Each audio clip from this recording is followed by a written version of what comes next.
ایک گھنے جنگل میں ایک چھوٹا سا گھونسلہ تھا۔ اس گھونسلے میں سارا نامی ایک خوبصورت چڑیا رہتی تھی۔ سارا کے ننھے پر تو تھے، لیکن وہ ان پروں سے اڑ نہیں پاتی تھی۔ اس کے دوست آسمان کی بلندیوں میں اڑتے اور درختوں کی اونچی شاخوں پر جا بیٹھتے، مگر سارا انہیں صرف دیکھتی رہتی۔ اس کا دل چاہتا تھا کہ وہ بھی ان کی طرح آزاد ہو کر اڑے، مگر خوف اور مایوسی اس کے دل پر چھائے ہوئے تھے۔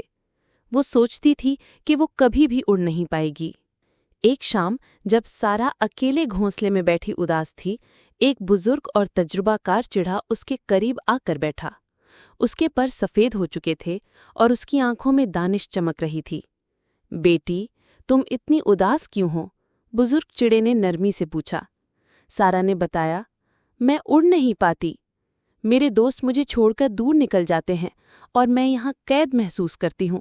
مجھے لگتا ہے جیسے میرے پروں میں کوئی طاقت ہی نہیں۔ بزرگ چڑا مسکرایا اور بولا، طاقت پروں میں نہیں، دل میں ہوتی ہے۔ تم نے ابھی کوشش کرنا نہیں چھوڑی، بس تم نے خود پر یقین کرنا چھوڑ دیا ہے۔ اس نے سارا کو ایک لمبی ڈالی پر چلنے کو کہا۔ جیسے ہی سارا نے پہلا قدم اٹھایا، اس کا دل ڈر سے دھک دھک کرنے لگا۔ بزرگ چڑے نے کہا، ڈرنا نہیں، میں تمہارے ساتھ ہوں۔ ایک قدم، پھر دوسرا قدم۔ سارا نے دھیرے دھیرے چلنا شروع کیا۔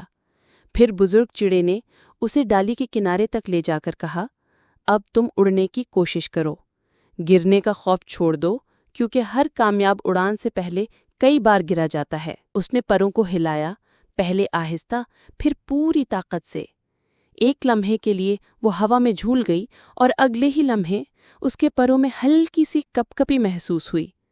اس نے پروں کو زیادہ زور سے پھڑپھڑایا اور دیکھتے دیکھتے وہ ہوا میں بلند ہو گئی۔ یہ اس کی زندگی کی پہلی اڑان تھی۔ وہ خوشی سے چہچہانے لگی۔ بزرگ چڑے نے نیچے سے اسے مسکراتے ہوئے دیکھا۔ سارا نے پیچھے مڑ کر دیکھا تو اسے محسوس ہوا کہ اس کے پروں میں کوئی نئی طاقت آ چکی ہے۔ یہ طاقت اس کی اپنی ہمت اور یقین کی تھی۔ سارا نے پورے جنگل کا چکر لگایا، اپنے دوستوں سے ملی اور انہیں بتایا کہ اس نے آخر کار اڑنا سیکھ لیا۔ اس دن کے بعد سارا کبھی نہیں ڈری۔